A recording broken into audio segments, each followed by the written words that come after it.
Hello everyone, my name is James, and today we are going to review another horrific case.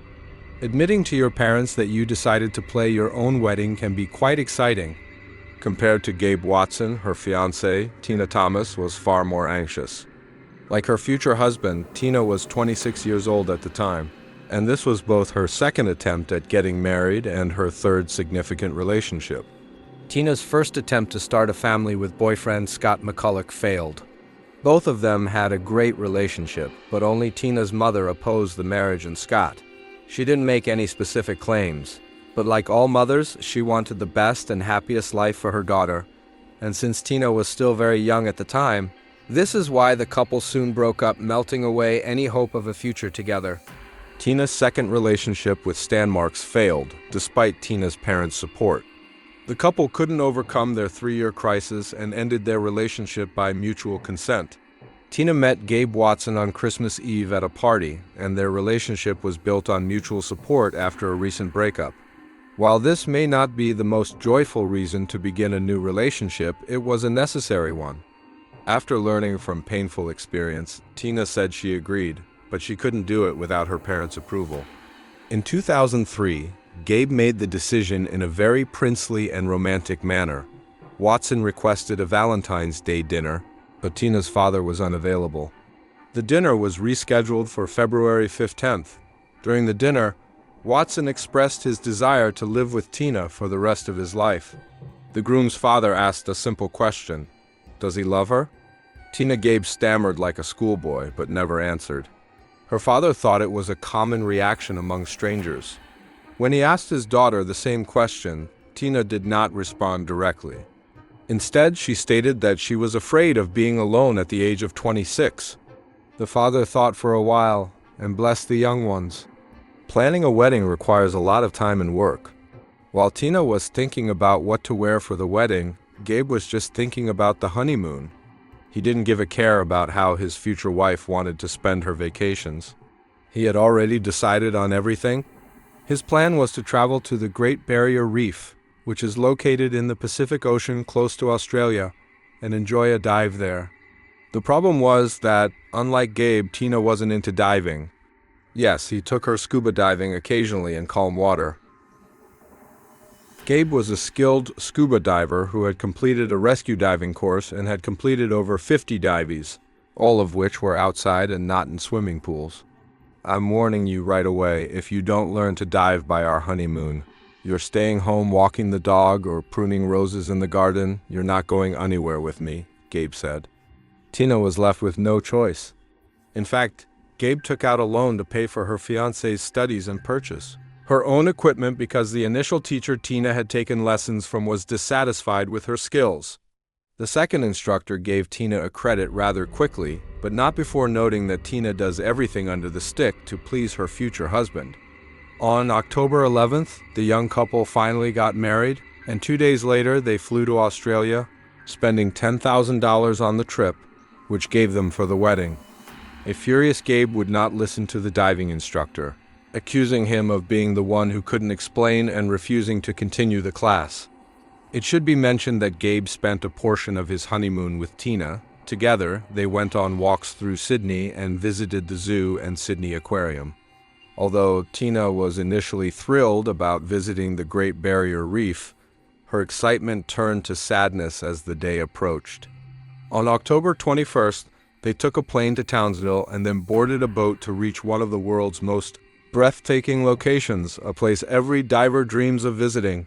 However, after a while, staff members of the diving company revealed that the couple did not appear to be experienced divers, not even Gabe, who had completed courses and gained experience, could hardly comprehend the equipment, acting as though he was seeing it for the first time in his life, but he was the one who assisted Tina in passing the exam prior to diving, even though such a test ought to be administered separately. It was also mentioned in the dialogue that there was a strong current that day, and this historical moment shouldn't be overlooked or passed over. As I mentioned, Gabe assisted his wife in organizing the equipment they had purchased in the U.S. and went to pick up the tanks they needed to rent. Gabe also took an 11-liter tank for himself and also gave his wife an 8.5-liter tank, which was dangerous given Tina's lack of experience. It was not possible to descend to the Townsville Titanic from the first time Tina asked for additional cargo because she could not dive to depth, and Gabe initially malfunctioned the underwater computer, which computes the required speed of diving and ascent and displays the amount of oxygen in the cylinders. After going back to the boat, the computer worked and they attempted again.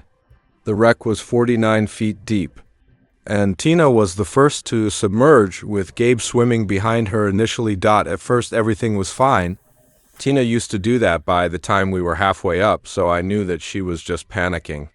I chose to calm her down and stay with her at the same depth for a while without further diving so that she could psychologically get used to the pressure. At some point, Tina stopped waving at me and later signaled that she wanted to go up. This was dangerous because she continued to breathe very deeply, and that's when I realized she was sinking. I attempted to hold her down with her belt, but she swung her arm so forcefully that, although it didn't take long, she knocked the mask off my face as I was putting it back on. Tina was already too far away from me, so I tried swimming to her but couldn't reach her. Afterward, I made the decision to go back to the surface and ask the lifeguards for assistance. On the way, I encountered another swimmer who had narrow eyes, but he ignored my signals for assistance. Yes, there were 2 Asian men with them at the bottom, but neither of them corroborated Gabe's statements regarding his request for assistance. The ascent to the surface was not an emergency. Rather, Gabe surfaced as directed, pausing at each required depth level. As for the other divers, all of them claimed, when questioned by police, that Gabe could have saved his wife, but he simply did not. Later, when the police took underwater computer readings, they confirmed that Gabe did attempt to swim after his drowning wife for a while, but eventually gave up the attempt very quickly. And as a result, Gabe had enough oxygen in his tanks to swim to the bottom and emerge. The ship's rescuers, upon realizing what had transpired, promptly set out to find Tina, who they eventually located, but sadly it was too late. At 82 feet, Tina was laying on her back with her eyes open behind her mask. Her body was quickly raised, and they tried artificial respiration on the yacht's deck for almost 40 minutes, but it was ineffective and Tina died. Throughout all this time did not approach his wife, but rather stood some distance away and, as observers foolishly sniffed his scent. The young guy, according to the same business employees, grinned and even played cards with other passengers on the way to the shore. Gabe refuted this in court, but Tina's autopsy revealed that not everything was as straightforward as it seemed. While there are no overt symptoms of a violent death, there are bruises on Tina's neck and frequent blood traces in her nose.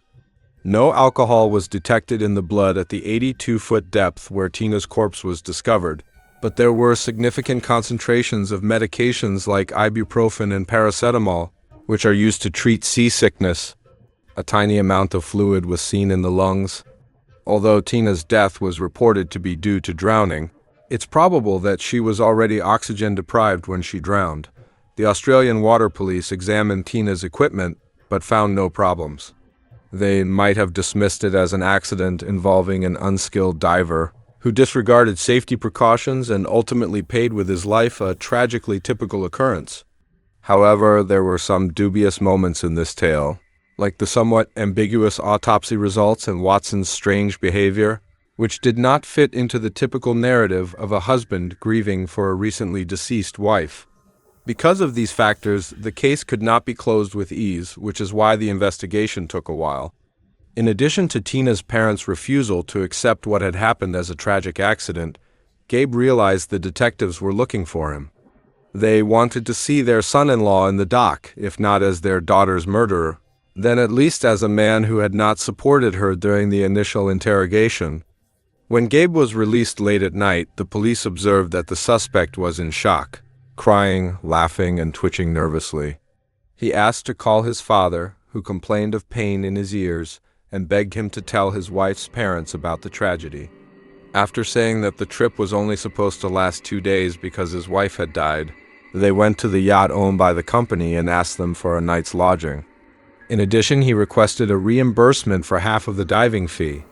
In actuality, he was unable to see the sinking ship on October 24th.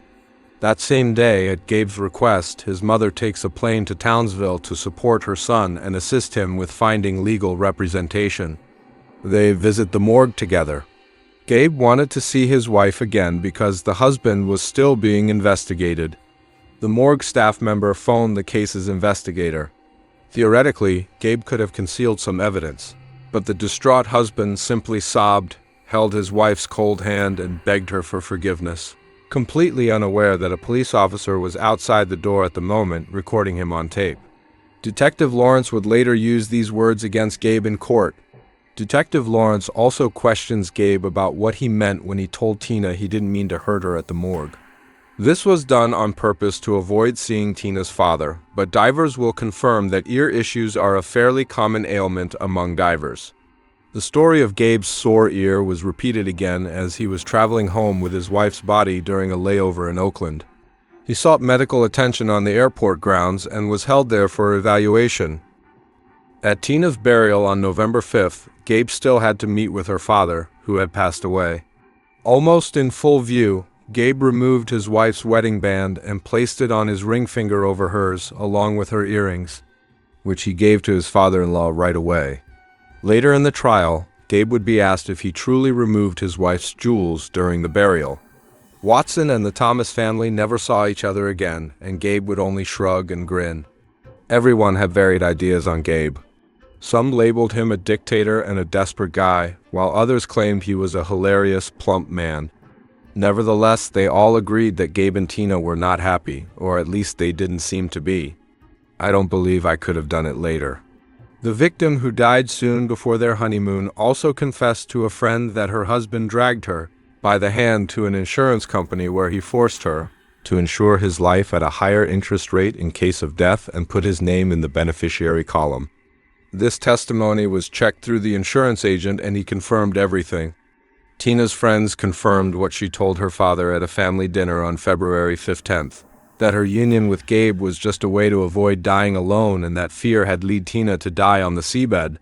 Tina's friend, Amanda Phillips, finally revealed the true nature of the couple's relationship when she related how this damn jerk had videotaped her urinating in the bathroom, edited it, and put it on a tape of them celebrating Christmas.